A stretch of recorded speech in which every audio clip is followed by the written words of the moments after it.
Greetings. So one of the questions that comes up on a lot of the Mandalorian related costuming forums is different questions about plates and attaching and stuff like that. And while this video is not going to deal exclusively with that, and I'm certainly not going to profess to have any sort of expert insight into armor building, what I am going to do in this video, since I'm getting ready to rebuild my Mandalorian kit, is point out what I'm going to do differently and why when we built our original kits.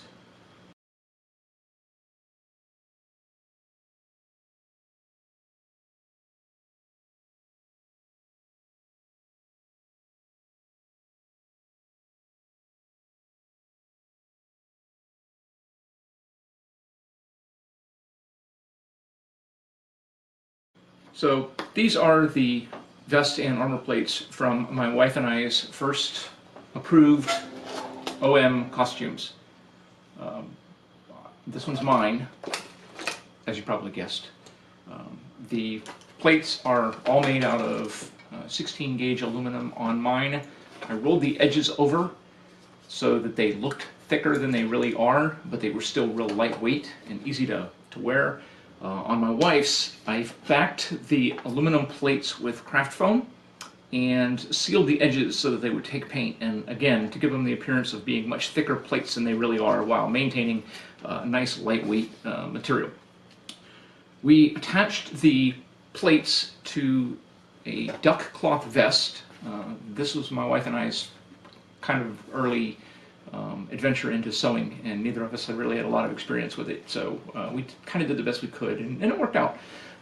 We lined the duck cloth with interfacing and used that to back up the thing, and installed grommets on the sides that go up, and we laced them, thinking that that would make it very easy to take apart and get in and out of, also give us some flexibility and adjustment as we needed to for other clothing or base layers or anything like that.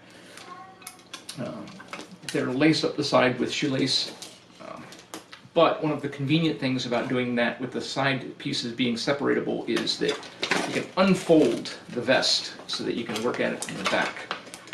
Now, here's where I'll start to get into plate attachment. My initial plan with the plates was to back them up with aluminum Chicago screws, punch holes in the vest for grommets or eyelets, and run the Chicago screws through and then attach them from the back. For the most part, that plan worked out pretty well, except for my TIG welding skills leave a lot to be desired, and so when I TIG welded the eyelets to the plates, sometimes I would distort the threading on the Chicago screws and they wouldn't screw and unscrew very easily. That one became a little bit of a problem, assuming that I didn't just melt the screw away completely, which I did on some of them. One of the other things that I tried was I tried to use adhesive, and I used a couple of different types of adhesive. I JB welded, I used a automotive panel bonding adhesive, I was sure to scuff up the heads of the screws, and I did all sorts of things that I could. And basically what it boiled down to was any of the areas that had some side torsion where the plate would flex back and forth, they popped loose with any of the adhesives that I tried. I suspect that that was largely because of, largely because of lack of contact surface. They just were real small areas, and there was just not enough place to put adhesive. So what I did when I modified my plates, and I pulled the grommets out of my backing plate at one point in time, and so I had to do a quick fix on that. And so what I did, assuming that I can get this off, anyways, back now. So what I did to keep the Chicago screw from pulling off of the aluminum plate was I created another aluminum plate, and I'm going to try and get in here. Let's use this one because this one's facing the camera. I created another aluminum plate, drilled a hole in it where the Chicago screw could poke through, and then bonded that whole thing to the backing plate. And what I've discovered is that gives it enough surface area that it makes it so much easier to adhere. And this has actually taken a lot of abuse and has still managed to stay attached. One of the other problems that we had with the vests were, as you can see, so much wear and tear, eventually the duck cloth starts to fray, even where I had a grommet and the grommets pulled out. What I started doing to combat that was I would make a backing plate for the material, and it was, again, just a piece of metal with holes drilled just big enough for the Chicago screws to go through, and it took some of the tension off of the fabric. If I was going to do this again, if I was going to start all over again, I would weld a plate like this, to the backing plate, and that way I'd have more surface area to weld to. I wouldn't be damaging the Chicago screw, but I would still be able to weld everything, and at that point in time I'd be 100% certain that nothing can come apart. Unfortunately now, if I do that, I ruin the paint job, and I'm not going to go back and redo this. So anyways, that's my suggestion. If you can TIG weld, cut an aluminum backing plate or a steel backing plate if you're going to MIG weld it, cut a backing plate, sandwich the Chicago screw or hardware between the armor plate and just a piece of backing to help spread it out a little bit. If you're using adhesive, I found this to be a much more secure system than just trying to adhese the Chicago screw or other hardware onto the thing. So anyways, that was the primary source of failure on our vests, whereas just so much stress and torsion on some of the hardware that they just failed in different places. Honestly, I didn't really expect to still be wearing this kit 4 years later, and we have a lot of time in this kit. They've been to every Dragon Con since then. They marched in the parade one year, they do the con crawl every year, and we usually spend at least half of one of the days, Saturday or Sunday, in kit, plus a multitude of local conventions. So it's actually held up fairly well, all things considered, but there is some problems, and because of the problems, I am redoing my kit. And when I got ready to start, as I mentioned earlier, I figured, you know, if I'm going to redo my kit, I may as well point out why and maybe save somebody else the trouble of going, what happened? I don't understand. The cod pieces for both of our kits, she wears a Mando bikini, and I've got a aluminum formed cod piece fastened with small Kydex buckles in the front in 2 places. And then in the back, we've got here's the strap actually. We have the standard Mando G-string type, goes around like that underneath and then fastens. I figured that way it would make it easier if I needed to change it, modify it, beat it, or whatever. Again, it's worked out pretty well for the most part, pretty happy with it. That's not something I'm going to change. The girth belt, they're just fabric with Kydex buckles on them that my wife sewed.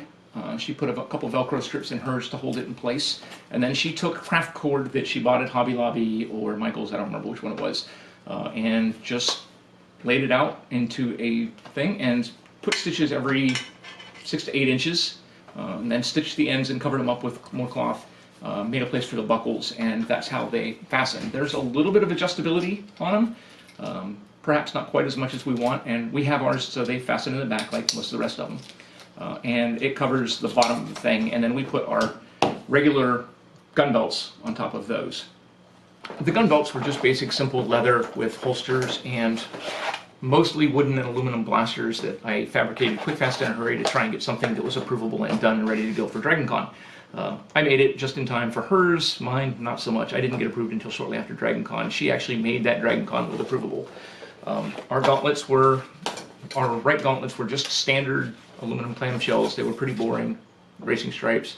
That was it. Our left gauntlets held our Galaxy S5s inside, and they flipped up so that we could take pictures and use them. There is something about that in the gauntlet build, which there will be a card up there. But they got a little heavy and a little bulky, and now that we've got new phones, they don't fit, and I revamped mine so that they would fit, but in the end, I think we're probably going to go to something a little different, and like I said, I think there's already a video up about that anyways. So, I went through and dug out my old pants, and that way I could better show how I kind of laid it out. The Velcro was something that we realized fairly quickly we were going to have to go to. In here, you can see where the grommets came through the sides of the knees. They ended up tearing through. In fact, this one here, where my wife had to sew it 3 or 4 times, every time we tried to kneel down or something like that, they'd tear. If we didn't have them tight enough, then they'd sag. So the grommets at the knees ended up being kind of more, when I say grommets, I'm talking about the eyelets again. Hi, Bella. The grommets ended up being more of a problem than they were worth, so we won't do that again. I think we're going to stick with the the Velcro in the future. It just worked out better. The grommets and eyelets for the shin armor, where it's tore through, just happened. Another point about the armor in general, particularly your soft parts that might get laundered. Sometimes I don't have as much foresight as I should have, and I thought that I was going to use my Velcro more efficiently by having one on one side and then the other side was going to be waste, because on the plates you use adhesive back Velcro, so I didn't know what I was going to do with this. So I thought I was going to be smart and be like, oh, I'll just, use the other side on the other pair. Don't do that. When you put that in the washer, it will come out like a giant ball of mess. So just don't do that. Don't try and be slick, and or if you're going to do that, put another piece of fabric over top of it so that the Velcro doesn't stick together and end up being a giant ball of wrinkled mess. Anyhow. On our new pants, and this is actually a redone pair of pants, one of the things that my wife did was she Velcroed up the side, all the way up the side. Now, it's a lot of Velcro. One of the nice things about it is if you need to get to the inside of the pant legs to modify or put things or sew more Velcro, if you need to reposition something, take things, the legs open all the way up. This so far has actually worked out really, really well for us. Quite happy with it. Both sides are like that.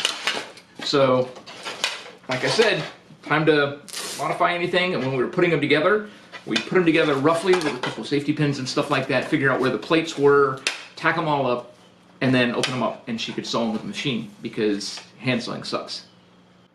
So anyways, before I started tearing apart my kit, I just thought I'd kind of quickly go over what I was changing and why, so that maybe somebody getting ready to go into this will look at that video and go, hey, okay, I need to be aware of that, or okay, they did this and it didn't work. For the most part, our kits worked out great. We've got quite a few years out of them, many hours, many hours, but there are some things that we're going to have to change, and I've already started on the vest. I've got a new all-leather vest made. It's in a very similar fashion with lacing up the side. I'm pretty much sold on that. I like the style, and I like the flexibility of being able to open them up to work on them. I will probably attach the hardware, the plates in a different manner, or I'm going to try to attach the plates in a different manner, but I may end up going back to the grommets and backing, adhesive backing on the plates. So that video will be up as soon as I actually get started on that. But before I started tearing everything apart, I wanted to kind of give everybody a walkthrough so you could take a look at it and go, okay, there might be something valuable in there for you.